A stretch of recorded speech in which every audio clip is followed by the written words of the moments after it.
नमस्कार, आप देख रहे हैं InKhabar.com और इस वक्त की बड़ी खबर है। अब से कुछ ही देर में सुप्रीम कोर्ट धारा 377 की संवैधानिक वैधता पर फैसला सुनाएगा।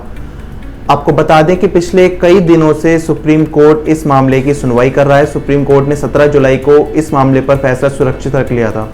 लेकिन क्या आप जानते हैं कि धारा 377 आखिर है क्या? आइए हम आपको बताते हैं।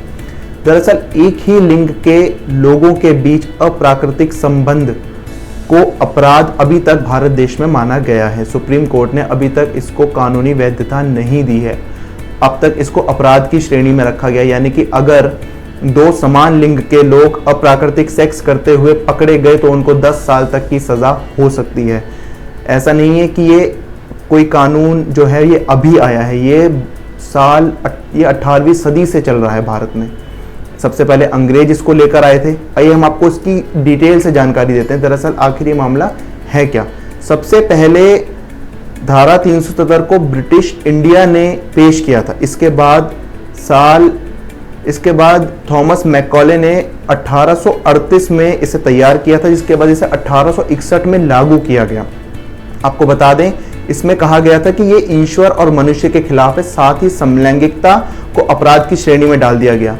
साथ ही इसमें गिरफ्तारी के लिए किसी वारंट की भी जरूरत नहीं होगी, यानी कि अगर आप समान लिंग के शख्स के साथ सेक्स करते पाए गए तो आप दोनों को पुलिस बिना किसी वारंट के ही गिरफ्तार कर सकती है।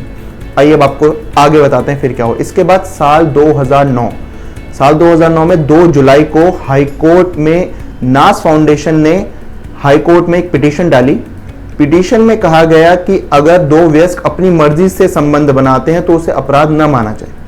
ऐसा करने पर यह हनन माना जाएगा। साल 2009 में दिल्ली हाईकोर्ट ने नास फाउंडेशन की एक पिटीशन पर सुनवाई शुरू की, जिसमें दिल्ली हाईकोर्ट ने आदेश दिया कि अगर दो समलैंगिक अपनी मर्जी से रिश्ते बनाते हैं तो उसको अपराध नहीं माना जाएगा। साथ ही दिल्ली हाईकोर्ट ने कहा कि अगर ऐसा नहीं होता तो इसे संविधान के आर्टिकल 15, 14 और 21 का हनन माना जाएगा। इसके बाद क्या हुआ? इसके बाद दिसंबर 2012 में सुप्रीम कोर्ट ने हाई कोर्ट का फैसला पलट दिया। सुप्रीम कोर्ट ने इस हाई कोर्ट के फैसले को पूरी तरह खारिज कर दिया और सुप्रीम कोर्ट ने कहा कि दो वयस्कों के बीच सहमति से किया जाने वाला सेक्स भी अपराध है।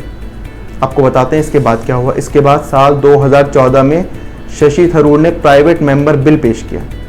साल 2014 में नरेंद्र मोदी की अगुवाई वाली सरकार ने शपथ ग्रहण करने के बाद यह कहा कि सुप्रीम कोर्ट के फैसले के बाद धारा 377 के बारे में फैसला लिया जाएगा।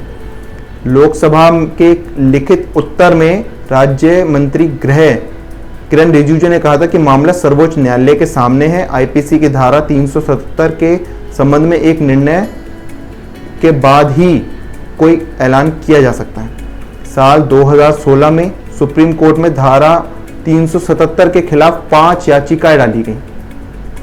एस जौहर, पत्रकार सुनील मेहरा, शेफ रितु डालमिया, होटलियर अमरनाथ और बिजनेस एग्जीक्यूटिव आयशा कपूर ने 5 याचिका डाली। इसके बाद साल 2018 में सुप्रीम कोर्ट ने धारा 377 की सुनवाई शुरू की। भारत के मुख्य न्यायाधीश दीपक मिश्रा के अगुवाई वाली 5 जजों की संवैधानिक बेंच ने इस धारा 377 को चुनौती देने वाली याचिकाओं पर सुनवाई शुरू की। इसके बाद 17 जुलाई को सुप्रीम कोर्ट ने अपना फैसला सुरक्षित रख लिया और साथ ही जो लोग इस याचिकाओं का विरोध कर रहे थे और उन लोगों से कोर्ट ने धारा 377 का भविष्य संसद पर छोड़ देने का भी आग्रह किया था। तो अभी तक का जो ताज़ा हम आपको हाल बताया है वो यही है कि साल 1861 से लेकर अभी तक की ये लड़ाई है, बहुत लंबी है और सुप्रीम कोर्ट अब से इसी पे कुछ ही देर में फैसला सुनाएगा। देश और दुनिया की बाकी खबरों के लिए आप बने रहिए InKhabar.com के साथ।